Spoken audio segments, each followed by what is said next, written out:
Good morning. ప్రభువైన యేసుక్రీస్తు వారి పరిశుద్ధ నామములో అందరికీ శుభాలు. ఈరోజు అనుదిన ఆత్మీయాహారంగా యెషయా గ్రంథము 46వ అధ్యాయం 4వ వచనాన్ని ధ్యానించుకుందాం.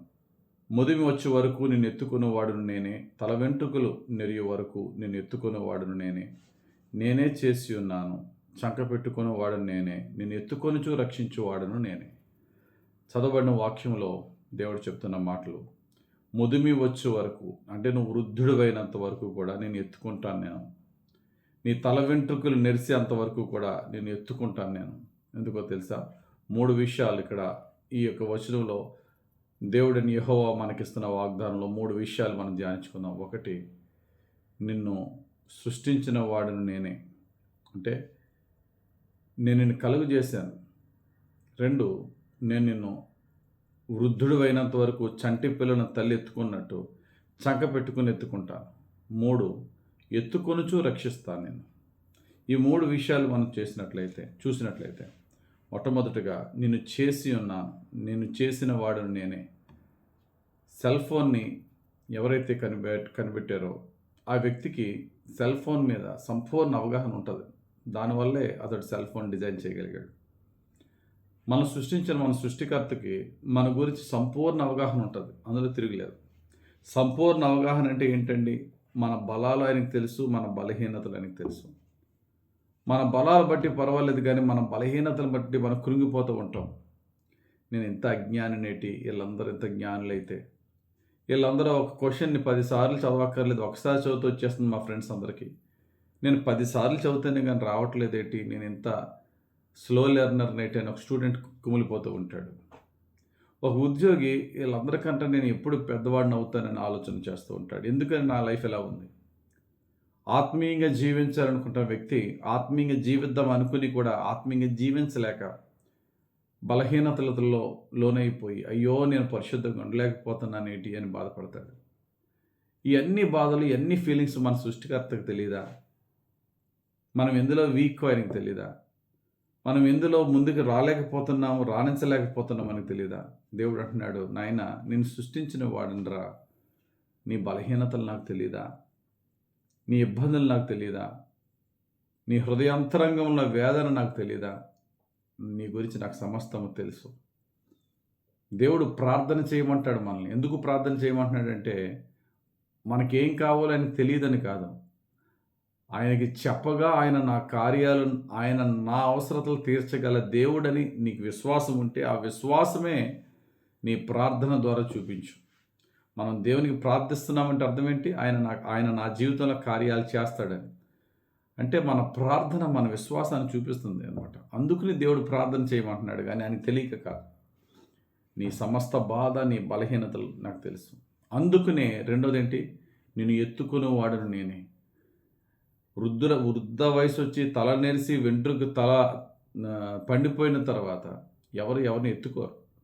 చంటి పిల్ల వయసులోనే ఎత్తుకుంటారు. ఇక్కడ ఎత్తుకునేవాడిని అంటే అర్థం ఏంటంటే తెలుసా? I'm the one who cares for you. నీ గురించి జాగ్రత్త తీసుకునేవాడిని. ఇంట్లో తప్పటడుగులు వేస్తున్న బిడ్డ ఉంటే ఇంట్లో అమ్మ వదిలేస్తుంది. అలా పాగినా పర్లేదు, నడిచినా పర్లేదు, కింద పడినా పర్లేదు. కానీ అదే చంటి బిడ్డను బయటికి రోడ్డు మీద తీసుకొచ్చినప్పుడు ఎట్టి పరిస్థితిలో వదలదు, ఎత్తుకుంటుంది. ఎక్కడ వల్నరబుల్ సిచ్యువేషన్ ఉందో, భయంకరమైన పరిస్థితి ఉందో అక్కడ తల్లి ఎత్తుకుంటా, తండ్రి ఎత్తుకుంటాడు. సేమ్ దేవుడు కూడా నువ్వు కంఫర్టబుల్గా, నువ్వు అంత మంచిగా ఉన్నప్పుడు నేను చూస్తూ ఉంటాడు నిన్ను నన్ను. మనం కష్టాలు ఉన్నప్పుడు దేవుడు అంటున్నాడు, నేను నిన్ను ఎత్తుకుంటాను. ఎత్తుకుని ఏం చేస్తావు ప్రభువా?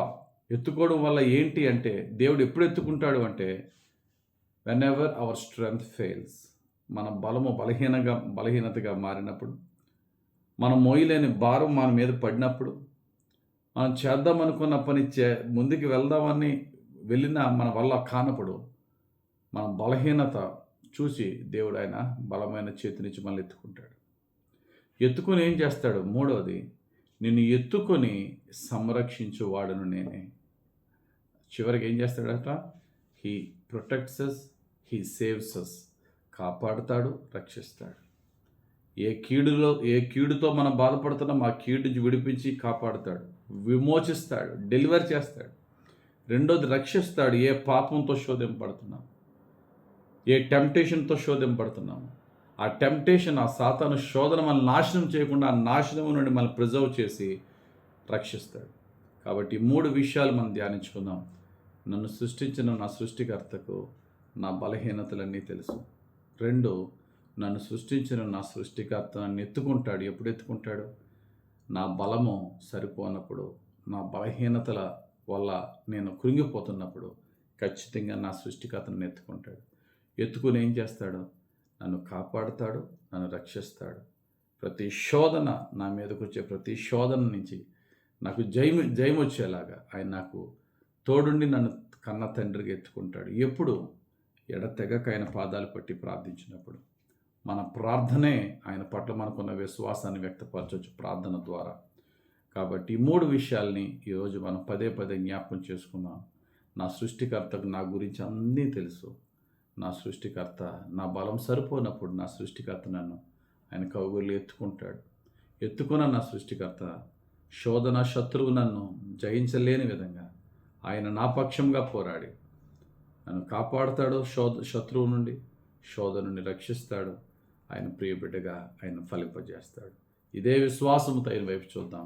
మన బలహీనతలు, కష్టాలు ఆయన పాదాలకి విజ్ఞాపన చేసుకుందాం.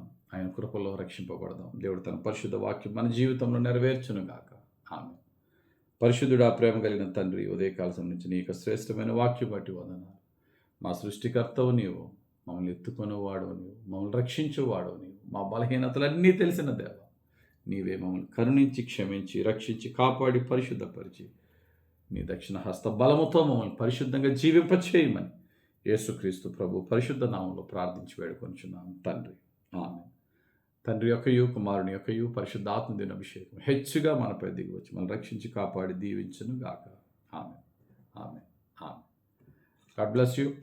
Have a very blessed day.